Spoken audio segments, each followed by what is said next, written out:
Welcome to AP Taylor Swift, the podcast for Swifties with English degrees or those who just like to overanalyze everything. I'm Jody. I'm Jen. And I'm Monty. And we are your unofficial professors of Taylor Swift.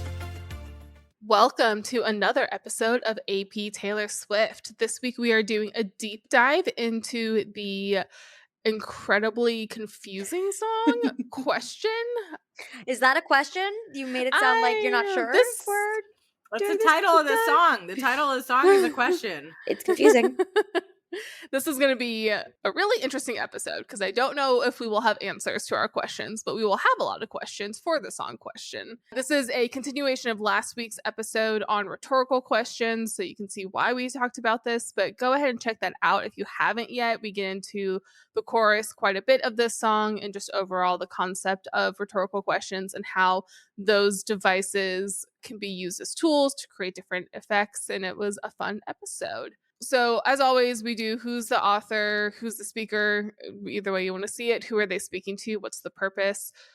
We're going to try to figure out the purpose. Usually we try to see if our purposes have changed. I don't know if any of us have like a strong stance to start on what we think the song is about. I have some questions I want to start with, but first, Munzi, can you remind us who wrote this song? I want to make sure we give credit, and I don't remember. Yeah, it was Taylor Swift and Jack Antonoff. It was on Midnights. It came out in 2022. And it's track 7. I don't think there's anything special particularly about track 7. We'd have to go back and like compare it to other track 7s, I think, or just like where it sits within the rest of the album. But there's nothing explicitly track 7 numerological. Oh no, God, it's a word. Numerologically. With numerology. Why did I choose that word? Why did I choose to say that? That's a rhetorical question. So many questions. So many questions. I think we need to go through this personally. I think we should go through this line by line. However, to start, can we identify the characters? Because I think I need to just understand the straight up structure of the narrative that's happening before we even get into the narrative. I caught I, you, and a her. Correct. Okay. And we know there's a girl and a boy. Good girl, sad boy. And then there's a dickhead guy at some point. At some point. But the guy is not, like, there's no him. So I would assume that the you is the boy. I know we left our last conversation really talking about the idea of, like, an interrogation, or it felt like it was some sort of a cross-examination, questioning, definitely between the I and the you. The first person and second person are engaged in some very intense line of questioning. And Jen, you asked, you're like, I don't know if any of us have a sense of what the song is about. My assumption at this point is that this is a song about miscommunication and the desire for explanations. Like, that is literally what I think the whole point of the song is. And when you think about it, when you want an explanation for something, you ask questions. And she says, I mean, we'll go line by line, but she says miscommunications. And I have to say, by the way, I just may like some explanations. And then there's the whole song. So we can back up. Let's start from the beginning. Well, my hunch is that it's actually less about wanting an actual explanation and more like somebody already has an opinion and they're trying to like prove a case. But this is also, they like it's like a very mother, like, I'd like an explanation for your behavior. Yeah. And I might be coming out of our last conversation, but I feel like maybe it's because it feels like it's, even with the O responses, like it just feels like this is a trial in front of a jury. We're trying to make judgment here. Well, let's go through it. It actually starts with I remember. Oh, yeah. Well, I was also going to say, we have different feelings about it, but the thing that I don't know if any of us have a firm grasp on is like the narrative of the I, you, and the her and what is actually happening here. And that's, I want to understand. But we do start with I remember. I remember, and I think the first verse starts to set up the narrative and the story, which helps give context to the rest of the song. So I remember. So we know from the beginning, reflecting the speaker is reflecting on the past. I remember is a very important line. Yes. Because Taylor made a huge deal about it in all of her performances of Out of the Woods, where she just like points to her head and goes, I remember. So and that line is sung almost in the same way as it is in Out of the Woods, which we talked about in the last episode as well, because it's connected to Is It Over Now? And Midnights as an album, she said, is a reflection of 13 sleepless nights and things that she has thought about throughout her life. So potentially this then is connecting this song to Out of the Woods. All right. So I remember. Good girl, sad boy, big city, wrong choices. I don't know why, but that really gives me Don't Stop Believing from Journey. Yeah. Just a small town girl. Yeah. Yeah. I think the best of times, the worst of times, the dichotomy between the two. Tale of Two Cities by Charles Dickens. Tale of Two Cities. So like it just setting up this tension and dichotomy in both good girl, sad boy, big city, wrong. Like although the big city wrong choices is not; those are not opposites, but they feel like opposites because of the line before. I think I actually really like that. We are on line 2. This will be such a fun episode. But big city, to me, you say big city immediately. We talk about like connotation and denotation, and it gives this connotation of endless possibilities. Big cities always could be anything, but then immediately wrong choices. So big city, the world's open to you. Wrong choices. The world's your oyster. We did not do good possibilities. We made wrong choices. And then we had one thing going on. I swear that it was something. So again, we're past tense. So she's saying the good girl and the sad boy. Those are our two characters. They had something going on. I swear it was something because I don't remember who I was before you painted all my nights, a color I have searched for since. I again go back to Out of the Woods. The rest of the world was black and white, but we were in screaming color. I also go to illicit fairs. You showed me colors that I can't see with anyone else. That's not the exact line, but it's the general line. It's interesting too that we had one thing going on. So there's a good girl, sad boy. They're in a city. They made wrong choices. They had one thing going on. So there wasn't a lot. They didn't have a lot going for them, but they had one thing that was something. And it fundamentally changed this person. But something so big that I don't remember who I was. You painted all my nights color, like you made me see things and experience things that I had never experienced before. But one thing after another, fucking situations, circumstances, miscommunication. So they had this thing, but like there were all these roadblocks. Do your lyrics say stuck in situation? Mine say fucking situation. So you have clean mine lyrics. Says fucking. Mine says lost in situation. Yeah, that's because we have the explicit Midnights version. You have That's really why I was funny. Like, Jen, curse in the previous episode because this one is explicit. Well, Lost in also reminded me more of Don't Stop Believing too. So that's why I was. You have the Glee version. Of these lyrics. The Journey version. The Glee. No, like the Glee doing Journey. Yeah. Kids Bop. Yeah, the Kids Bop version, exactly. We talked about this when we did our deep dive in Haunted, which was about something. Haunted is all about something went wrong, your eyes went cold. And we talked about how that song doesn't clearly say that there was something wrong between them, that it could have been a circumstance, it could have been something outside of them. We referenced Romeo and Juliet, star-crossed lovers, families that hate each other, societal expectations, all of those things. And what's fascinating to me is in this song, no, we have situations and circumstances. Those can be out of your control. And then we have miscommunications. We know that there was something fundamentally wrong inside their relationship. It was not, we can't say, oh, maybe it was bad circumstances. There were miscommunications, plural. And then I have to say, by the way, I just may like some explanation. So now we are coming into the present tense. So everything before that was past tense. I remember this was what happened. Now, in the present tense, I'm just may like some explanations. So to me, again, we haven't gone any further in the song yet. I think that this song is, if you've ended something with someone and years later you come back and you're on good terms as friends, and you're like, hey, can we just talk about what happened? Because I actually don't quite know what happened. I have questions about what actually happened to us. I want to stress a few things that have been repeated in this because the repetition just makes things more significant. And one thing that has been repeated is the word one thing. So we see that pop up multiple times. We had one thing going on, but one thing after another. So I think that's interesting that she chose to use that twice, like in one verse. And then we also mentioned this in last week's episode, but we get our first use of the word just, which we'll jump to it later, but that is also a word that gets repeated a few times in this song. I just may like some explanations. And I think that the use of the word just is interesting because it implies it maybe is not as innocent as we think. Like it's maybe she does just want some explanations. But typically when somebody says, I just want this, it's like you're trying to minimalize it more than it is. There are so many different definitions of just as an adverb.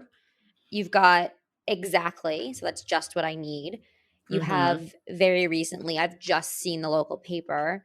You have barely, inflation fell to just over 4%. And then you have simply, only, or no more than. They were just interested in making money, which I think some of this is simply, right? Like I simply just want an explanation. The other one is possibly, it might just help. And then there was one here I saw. Oh, here we go. Uses a polite formula for giving permission or making a request. Just help yourselves. So I think this one is permission. Like yeah, well, I guess this is what I'm saying is like you're thinking of this more as like a kind, well-intentioned just. Yeah. I'm maybe thinking of this as like I'm minimalizing something that's a way bigger deal. Like it might not be as simple. Like I'm saying I just want some explanations, but actually it's like the passive-aggressive version of just.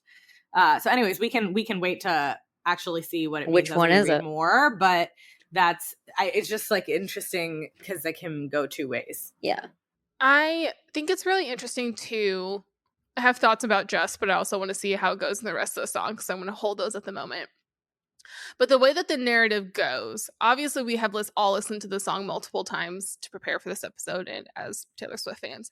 However, it is very much telling you a narrative. So if we haven't gone through the first chorus, not the first chorus, I apologize, the first verse, the way we did just now, I never would guess where the questions go. Based on that first verse, I would expect questions like haunted, of like, how could you leave me like this?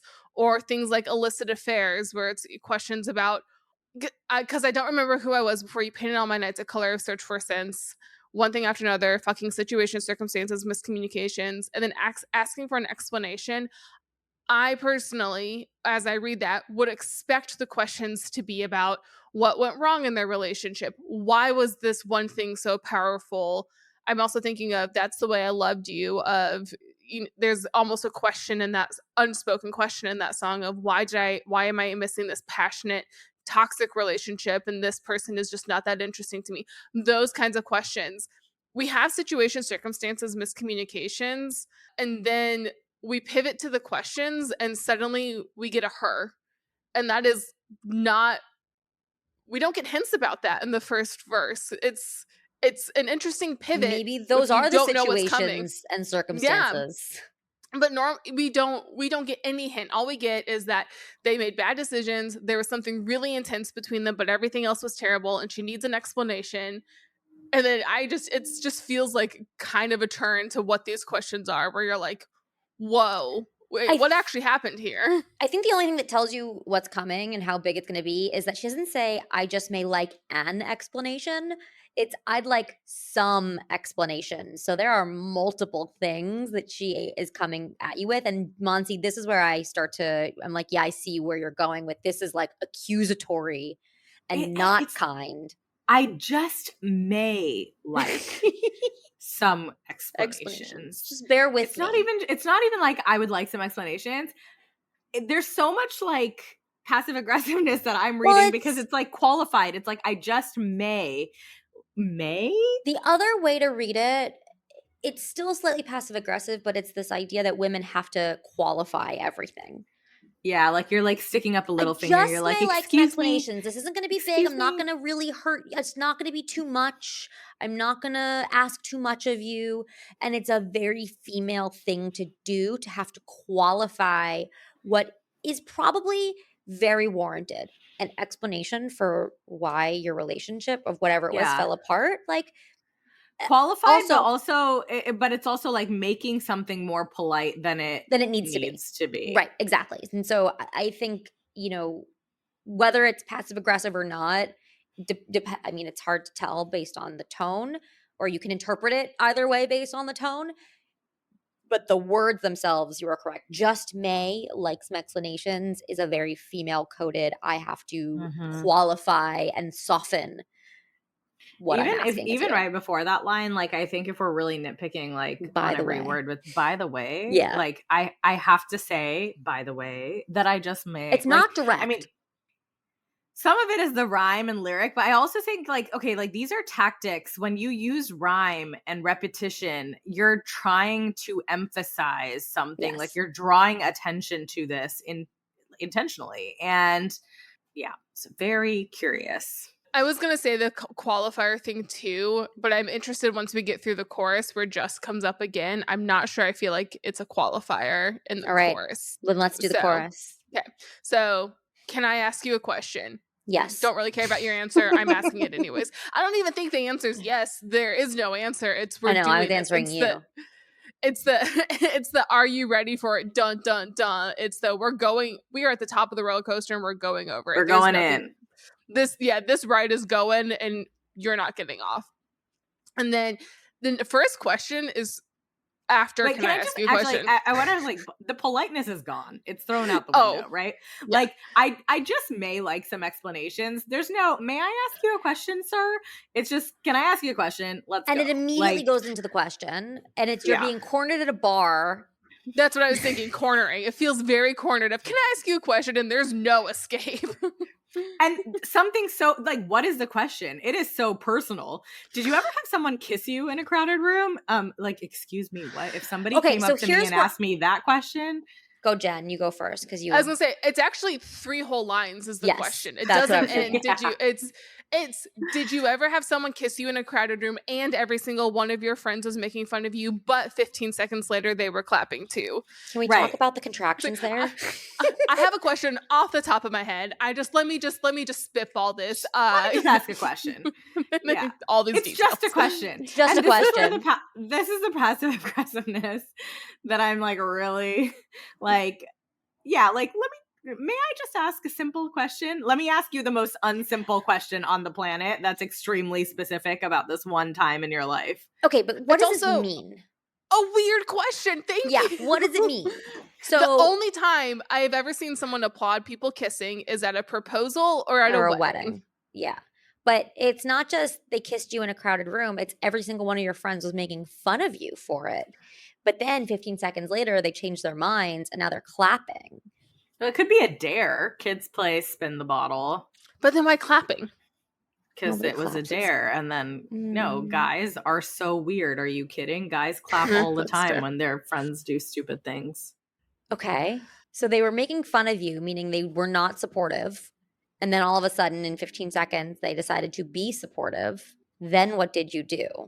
Okay, to be fair, I am now realizing this does actually describe my wedding. Because Jen goes real quiet. I haven't thought, it's been a long time. I haven't thought about it. But when we did our first kiss after getting married, Chris being Chris was like, no one likes the like full make out kiss. And that's just super, super not Chris and I. So Chris did a very quick kiss, just super quick. And I, forgetting we were in front of all of our friends and family, just go, that was a lame kiss. And so everyone just started dying laughing.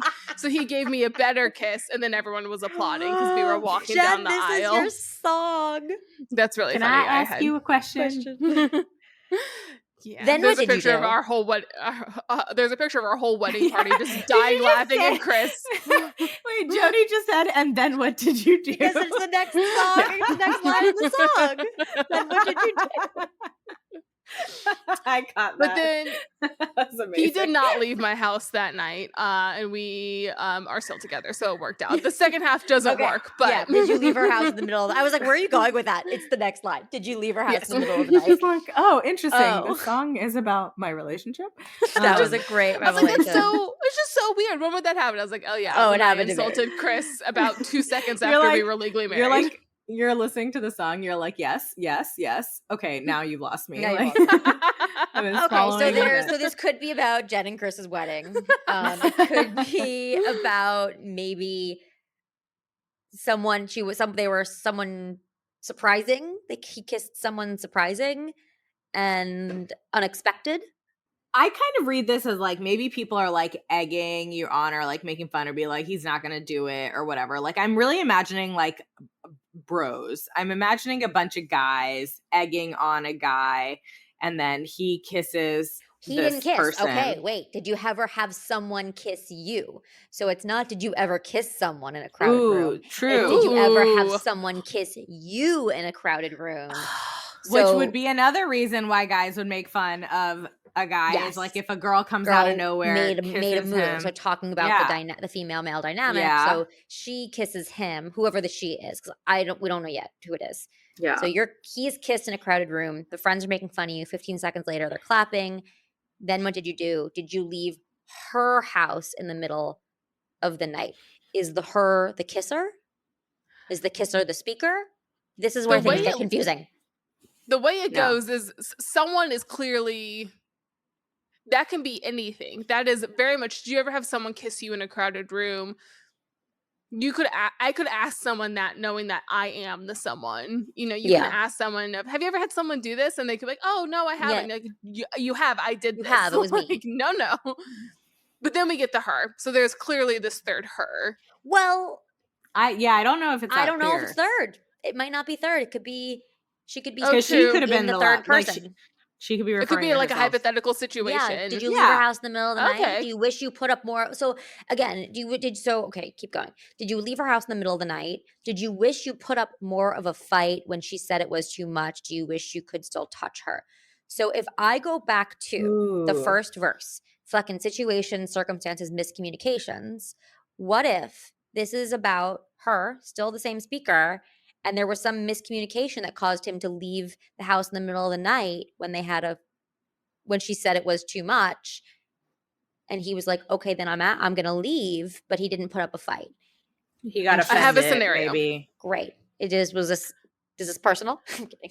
No, not a personal story. It's giving me these images of rom-coms when there's this final confrontation, but it's at like a press conference or something, and someone's like, "Oh, I have a question," and the main male lead is the one who's giving the press conference, and someone's like, "Oh, I have a question. Have you ever had this happen? Then what did you do? Did you leave her Butler house?" And Katherine Hagel, perhaps. I don't know. Oh yes, which movie is that? The Ugly Truth. Never saw it. Yeah. I think I just saw like a meme about it. Which I don't know. When you say press conference, I go to Ted Lasso. I don't know why. Regardless, it could be a scenario where someone is in a public setting and they're asking these questions in a way that's trying to obscure their history, but it's still, or Notting Hill, when Julia Roberts is like, "Ask me the question again. How long are you going to stay in London?" Indefinitely. So like that kind of a climax scene of asking these questions. It's not you and this person. It's not crowded in a bar. But again, interrogation, another press conferences are another good example of interrogation type questions where you're in a public setting and someone's asking you these like rapid fire questions.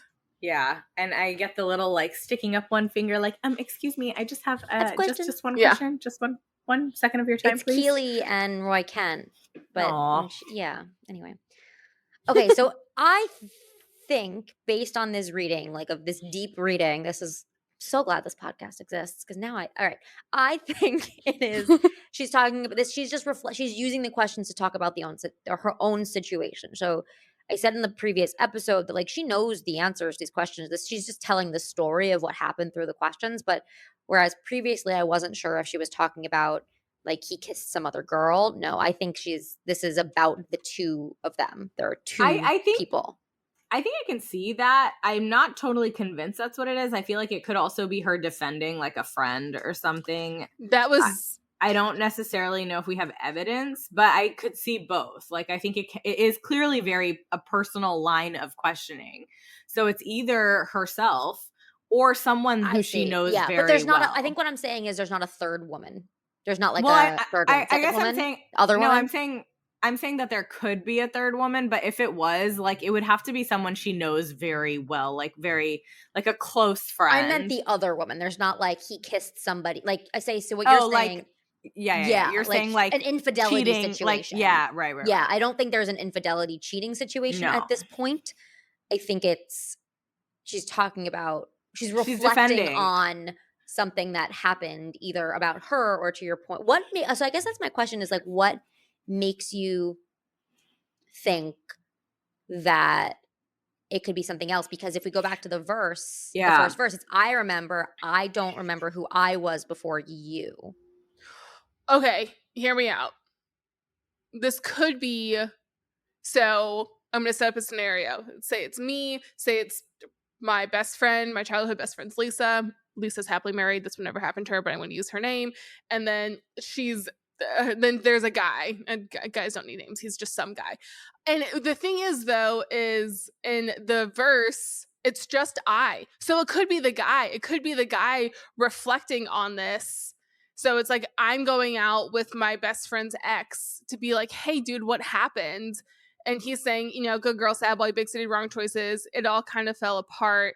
And he's saying, I need an explanation. And then I, the best friend, am saying, okay, well, can I ask you a question? Because you need to give the explanation. Overcomplicating it. I agree. I don't appreciate agree. I appreciate the thought exercise. This song is complicated enough. I don't need to add a third. I don't think it's two speakers. Yeah, like I think the speaker is I. Like I don't think the I switches back and forth. So I don't think the person asking the question is different from like the person in front. I think Jody brings up a good point, which is like in that first stanza, because it's like first person. I remember. I and you.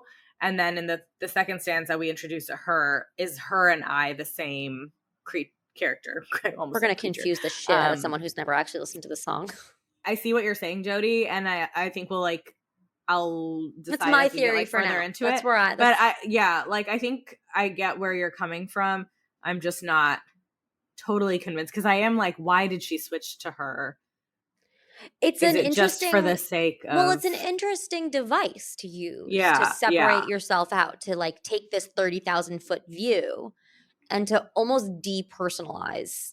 Well, I'm almost just wondering, like, what if you're with somebody and it's an amazing relationship, but then you do learn something about their past, and maybe it's the way they treated a close friend of yours or something, and that makes you re-question your relationship. Like, what if there's a connection that way where you're like, because there's miscommunication, clearly she doesn't remember who she was before she met this person. He painted all of her nights, but something's gone wrong and this person wants some explanations. It's like, what if there was another person before her that she is now very close friends with, right? Like, and she learns some things, or some things come up in this relationship, and now you're like, I just want to get some clarity. Maybe we keep going, because based on what we have right now, I think the chorus is the situation. But what's really interesting to me about the chorus is, like, clearly there was like a very public coming together of these two people. Yes. That started off as like teasing, but then people were clapping because it ended up being like more real maybe than like people initially thought. And then like he goes to her house in the middle of the night, but then something goes wrong. It felt like too much. She said it was too much, and he gets offended by that. He's like, I'm out. Cool. Then I'll be out. And so there's one question of, do you wish you could have worked through that? Like, do you think if you had put up a little bit more of a fight, or like tried a little harder, do you wish you could still continue, essentially, right? That's like the first question that we're getting from this first chorus. We know that Taylor sometimes manages to change the meaning of the chorus, even when repeating the same chorus in future verses. So I say, like, Yeah, let's keep going. Because this next verse is where I feel like I need to go back and get a grammar lesson. Because this is where, to me, things get really confusing. Yeah. Half moon eyes. Bad surprise. Did you realize out of time? She was on your mind with some dickhead guy that you saw that night, but you were on something.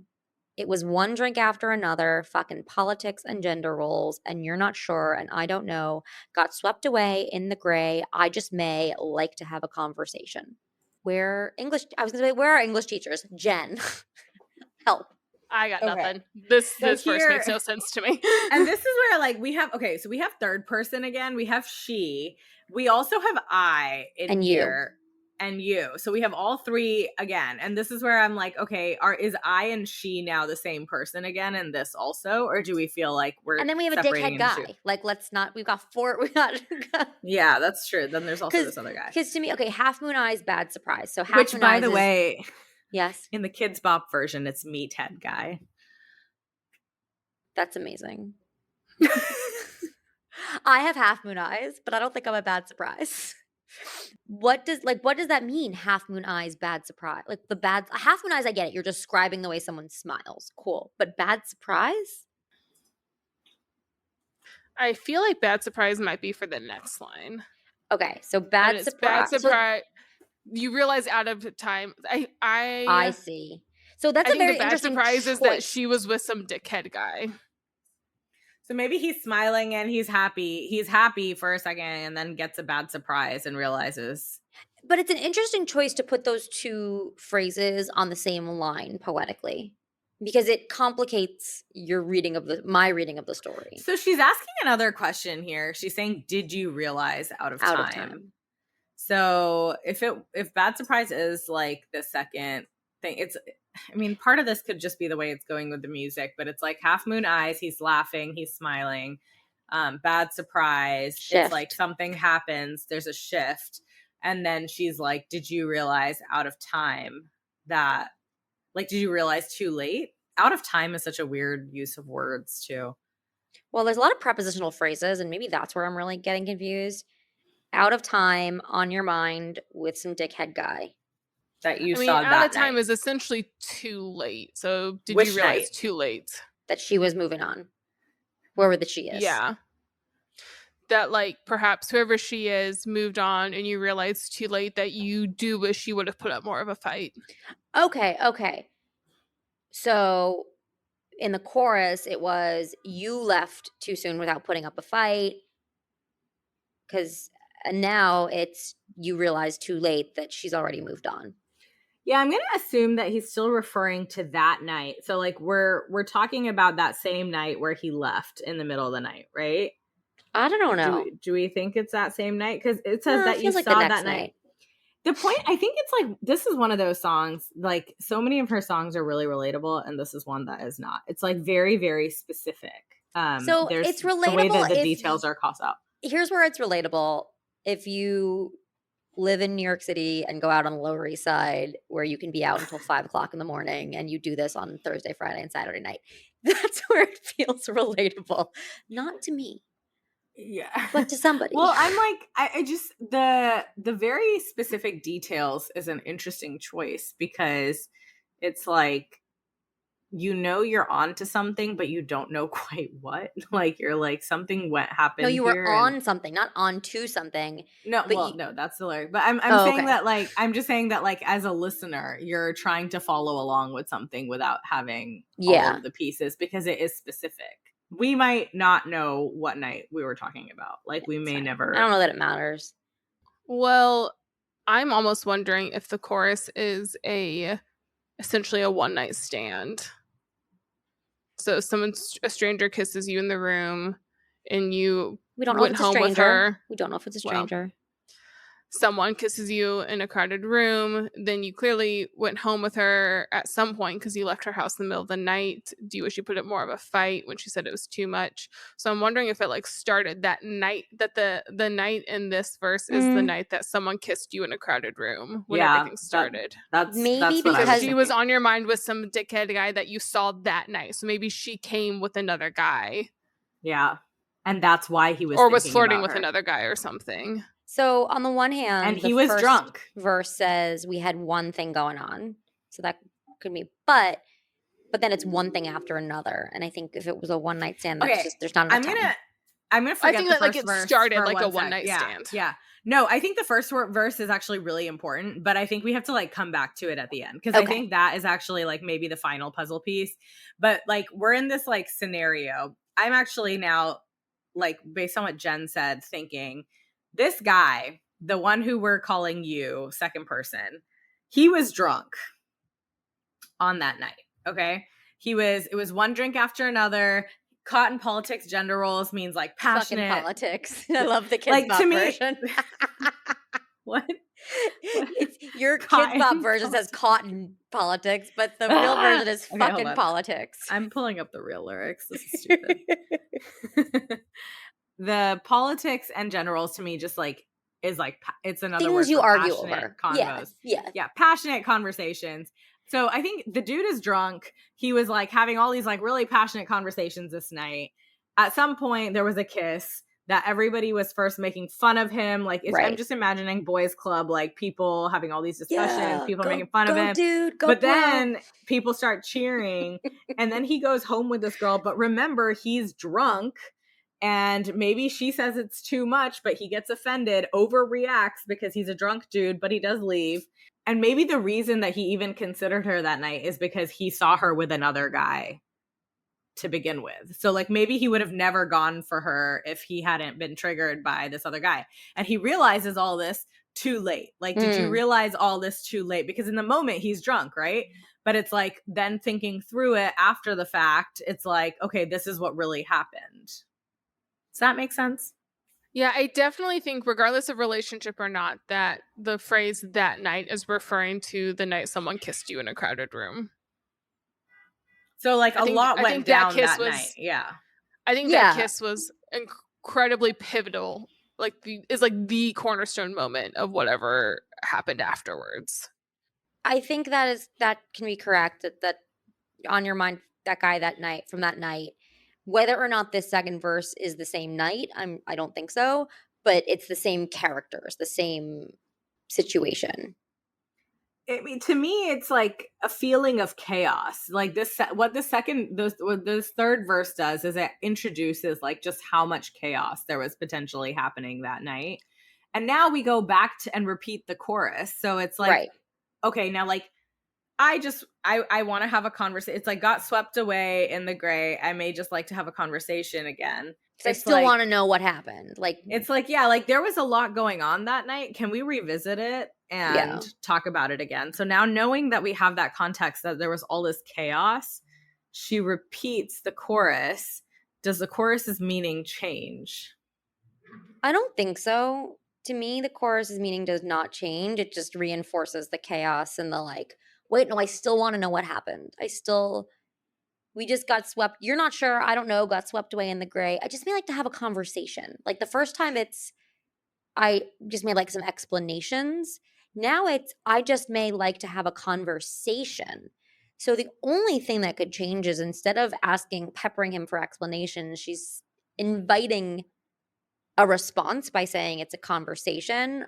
Although these are rhetorical questions, so they probably don't actually need a conversation. I'm going back to our courtroom situation. It's almost like the lawyer has revealed more evidence.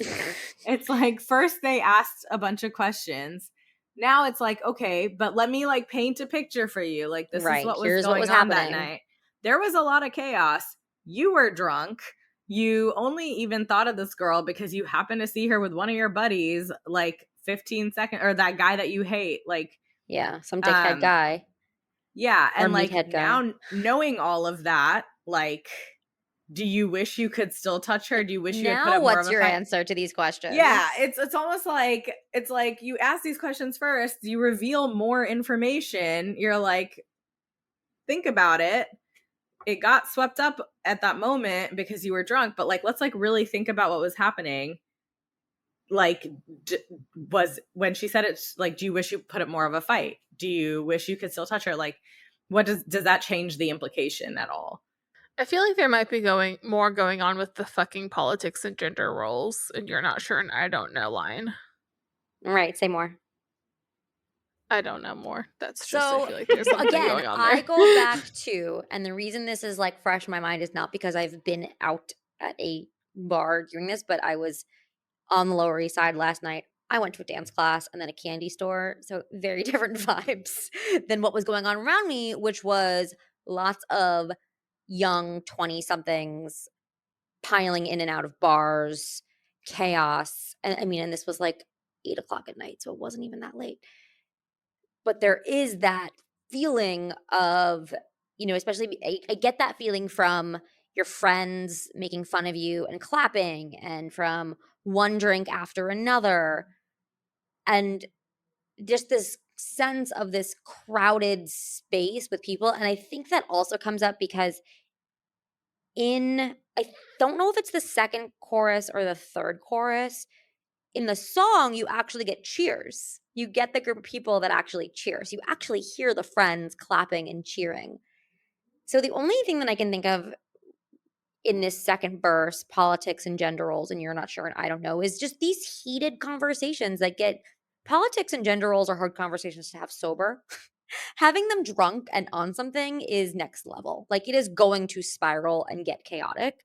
And I think it just continues to add to the fucking situations, circumstances, and miscommunications that are referred to in that first verse. Yeah, so it did count, and it does mirror those lines. The fucking situation, circumstances, miscommunications is at the same part of the verse as the other one.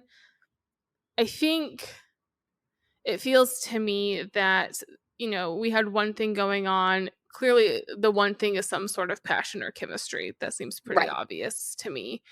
That there's something deeper going on, that perhaps, they had a big debate about politics and gender roles, and that passion was exciting for them, but it's also the reason they fell apart, because those miscommunications and different opinions was not, they couldn't overcome it. And got swept away in the gray, right? Specifically calling, I think the gray, the you're not sure and I don't know, and the gray, I think are referring to the politics and gender roles, but also maybe in general, just the nature of this relationship is a lot of you're not sure, I don't know.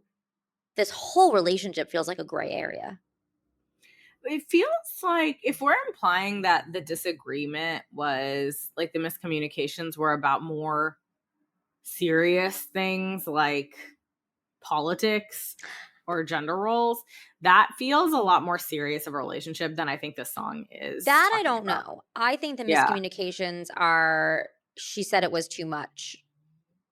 Right? Yeah. Like in the middle of the night. I agree. I feel like it's a more shallow relationship that could have been there something could more, be disagreements on the politics together. and gender roles. That doesn't mean it was like these deep-seated serious relationships. It's just you're at a bar, it's 3 a.m. and you're drunk and you're disagreeing. Because it was one drink after another caught in politics and gender roles to me like goes together and just shows like oh sorry. but you were on something. So it's not just you were on something. It shows me like the passage of time in one night. It's like the idea of like you're so caught up in the moment that you don't even realize how much time has passed. Like, how many of us have been like, this happens to me all the time because I'm that person, but like you get caught up in some really heated discussion about something, and then like 3 hours, this is our podcast. It feels like 3 hours have passed. Literally our podcast. And we're not even drinking. Feels like college, but yeah, like, or college night. Yeah, but it's like you're so caught up in the moment, you're drinking, you don't even realize like time flies. Got swept away. You've been arguing about this topic for 5 hours, and it's like before you know it, it's like you just I don't know, like and I don't know, I keep going back to the fact that like he got upset when she said it was too much, which is like shouldn't really be an upsetting thing. But we don't know that he got upset. He just left. Yeah. She said, "Did you wish you put up more of a fight?" So it sounds like she said it was too much, and he just left. He just left. So we don't know if he's upset or he just was like, "Oh, you said this was too much. Fine, then I'm going to leave because you said it's too much." And I read that as, do you wish you just like asked more questions or stuck it out, or you can leave for that. Or you can just slow it down. You don't have to leave, right? The answer doesn't have to be, okay, then I'm out. It could be, cool, let's watch a movie. I don't know. Like, Yeah. And the fact that he was on something and it was just so many drinks and so much, it just feels like Yes. that is like qualifying Yes. the mental The state chaos. and chaos. So then we get to the bridge. Does it feel like everything's just like second best after that meteor strike? And what's that I heard that you're still with her? That's nice. Ooh. I'm sure that's what's suitable and right. But tonight, and then it goes into the chorus again. Okay, this is a major. Jody, what do you think about this I, her theory here? So here's where I go with this. That does it feel like everything's just like second best after that meteor strike? I think the meteor strike refers to this whole song, right? This one night passionate something that they had that was so big and impressive being related to a meteor strike. And what's that I heard that you're still with her? So here's where I think we get a different person. That's nice. I'm sure that's what's suitable and right. So you want to talk about condescension. That what we had together, however fleeting, was memorable and passionate and a meteor strike, but you're with someone and it's nice and suitable and right. So it's minimizing the passion of the relationship that he's currently in. And that's where I go back to what I said at the beginning, or maybe I said it in the last episode, which is that I think this is a song where you had something with someone, it ended, and many years later you come back and you're like, I just have some questions about what actually happened with us. And so this bridge is the present tense, like, oh, now you're with this other person. You're saying No, this her it's still is with different. her.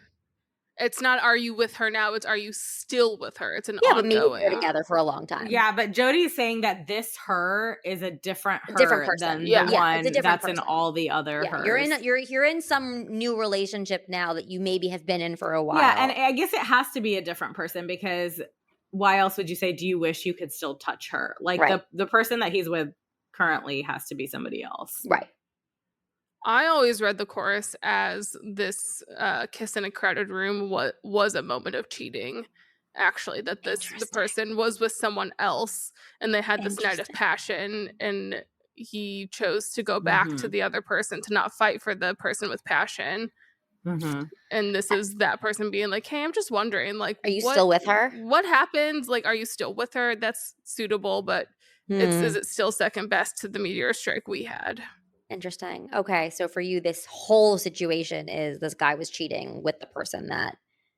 Oh, let me be clear. I have no idea what this song is about. My purpose is going to be a question mark. Yeah, I mean, I think that does lend itself to the like the person that he kissed in the middle of the night and like went to in the middle of the night could be the same as the speaker. Like that's the I, because and that's what Jen is saying is like we had this meteor strike moment.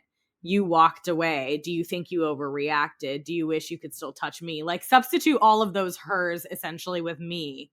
And then now you get to the bridge and you're like, let's close this off. Like you're still with her.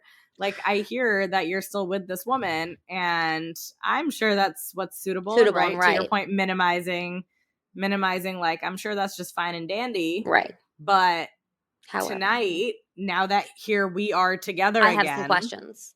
Yeah, it's the word still that always is what it just to say you're still with her.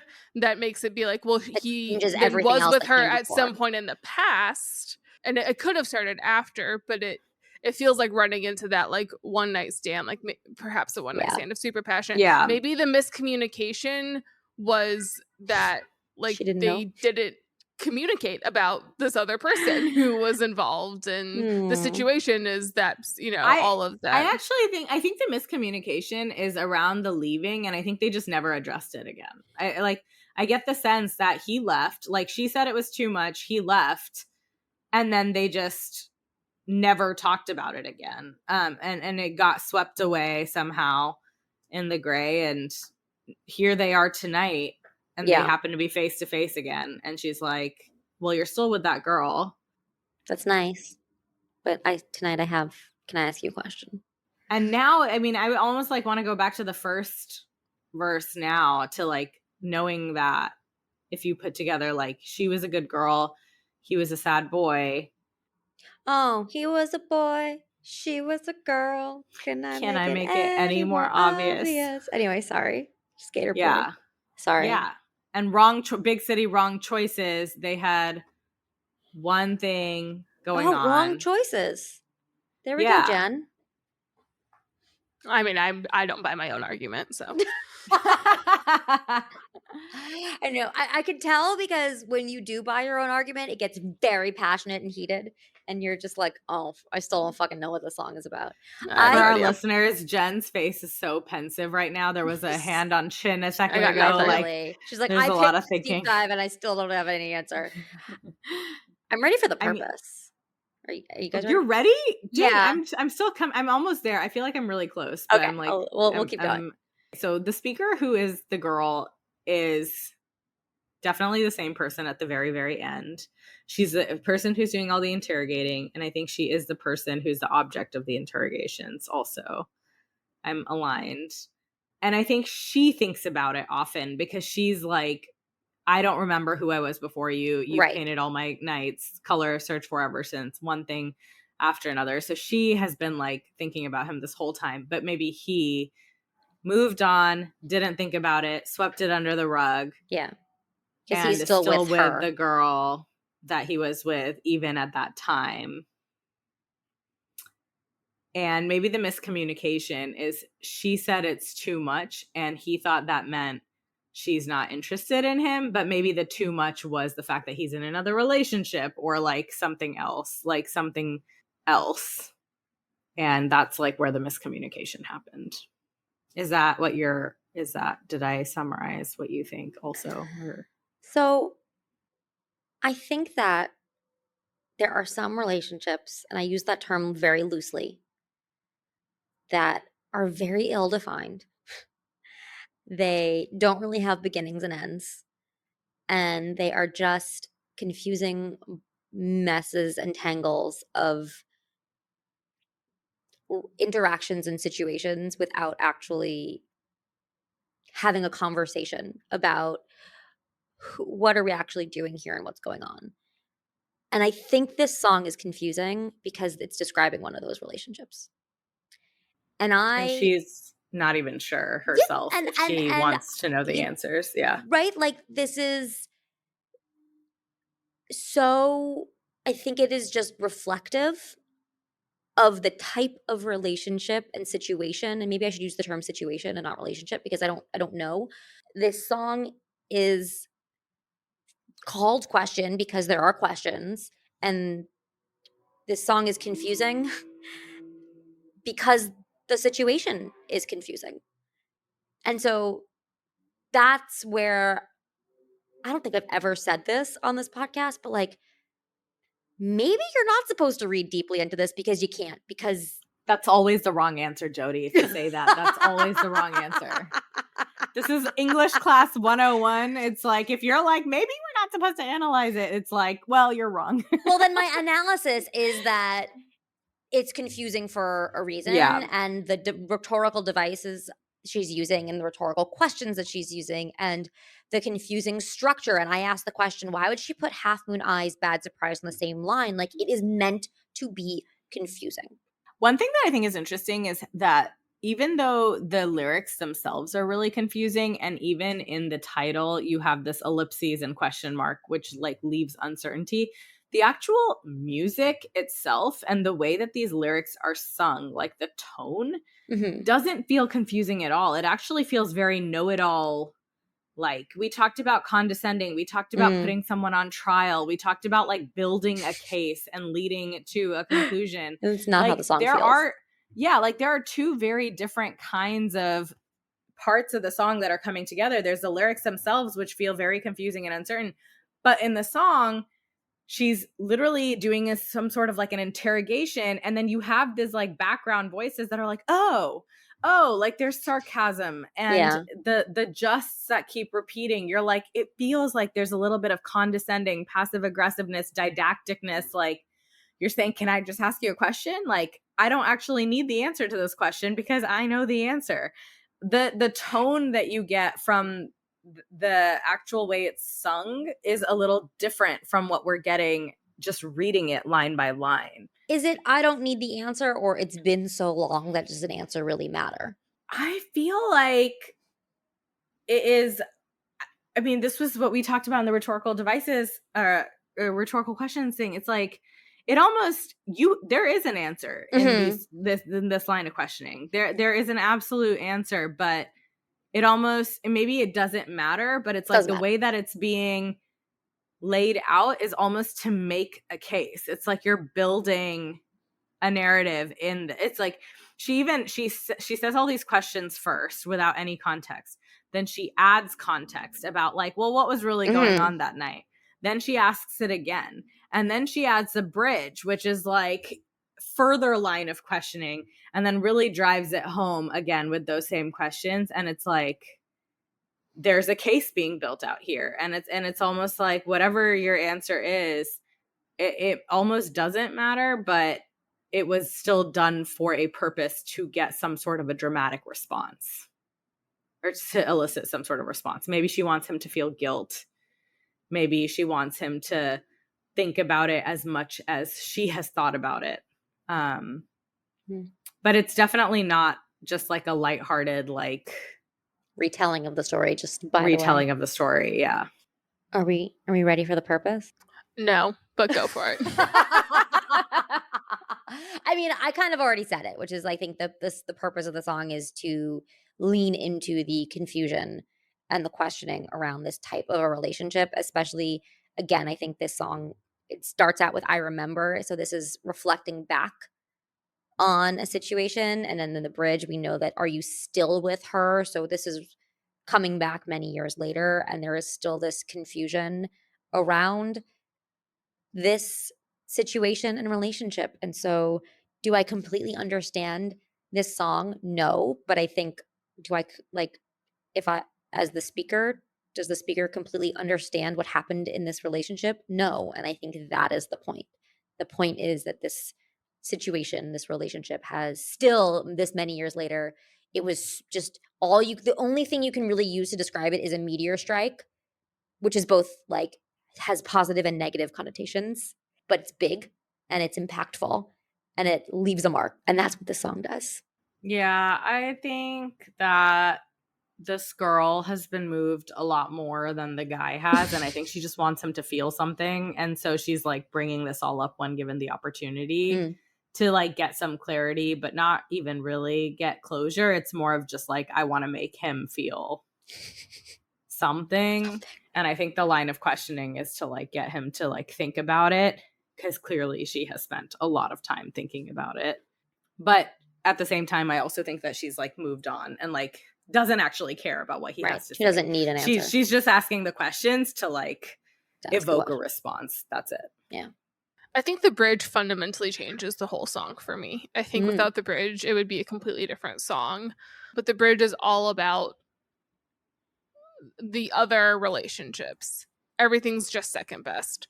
And that you're with her. It's suitable and right. And I think there is some tension between doing what is right and what is suitable and what is that meteor strike and what is passionate. It reminds me a bit in a very different way of that's the way I was gonna say that's the way I loved you, where there's one person where it's screaming comfortable, but then they're screaming and fighting but kissing in the rain. It actually reminds me of Daisy Jones and the Six, which I have not read the book, but I did watch the TV show, and the whole premise of it is about a band in like the 70s that is making it big, and the lead singer of the band, Billy, is married with a kid, but then meets Daisy, who they have like just insane chemistry, and the whole conflict that Billy feels the whole show is, do I want passion and art, or do I want my family and stability? And I think you see that tension here too, that there was this meteor strike, that there was something that changed the way you see colors, and then there's something that's suitable and there's right, and those are not the same thing, and it's that tension between those two. And then That's the Way I Loved You, we get the point of view of the person who's choosing between the two, and in this song we get the point of view of the person who is the passionate side, who is, I think, asking, are you happy with your choice? Because you chose what's suitable. Do you have and any right. regrets? And I think that, the ultimate question is, are you sure you made the right choice? How do you feel about it? I don't think that there's a call to action to change. I don't think that there's but it's just it's like, it's just a question. It's like running into the person. I mean, I don't know about this timeline, but it's like running into the person like 5 years later and being like, do you remember this? I hear you're still with her. Like, didn't mean anything at all. Yeah, it didn't mean anything. Are you happy with your choices? Even though it's second best, you don't have the passion. But I just want to ask you, like, do you ever wish you did it differently? Yeah, I think, and that's the way I like, or that's the way I love you. I loved you. I love you. I loved you. And it was a much longer relationship where you get the sense that it was like an actual relationship. And this, I'm not convinced this was even really a full-blown relationship. It was something. Feels like it was, we just don't know. It was something. Yeah. Like, it's like, it was something. It was one thing. Like, it was a thing. It was a relationship. We don't know what type of relationship. Yeah. It might not have even been a very long relationship, but definitely like a passionate relationship. Yeah. And yeah, I just referenced that from this. Like, the juxtaposition of passion and suitability. Right. Totally. Well, that's something. I think that's more than what we started with. Speak for yourself. So stay tuned for question deep dive part 2. I love that the title is also a question. Like, right from the start, you're like, question? That's the purpose. I think it's the point. I think, again, we talked about... get comments of people being like, you missed these 500 references. Great. And I'm going to be like, you know what? I still don't understand it. Tell us. Please let us know. You can comment on YouTube and TikTok and Instagram, and please, I just may like to have a conversation about it. I never want to discuss the song again. Jen is angry. Well, I just got more confused. So. On that note, it's just a question, Jen. It's just a question, Jen. It's just a question. That's all we have for you today. Join us next time as we hopefully dive into a less confusing song. That's all we have for you today on AP Taylor Swift. Be sure to rate and review us on your favorite podcast app. Follow us on social at AP Taylor Swift to stay up to date, and join us next time as we overanalyze and deep dive into the next Taylor Swift song on AP Taylor Swift.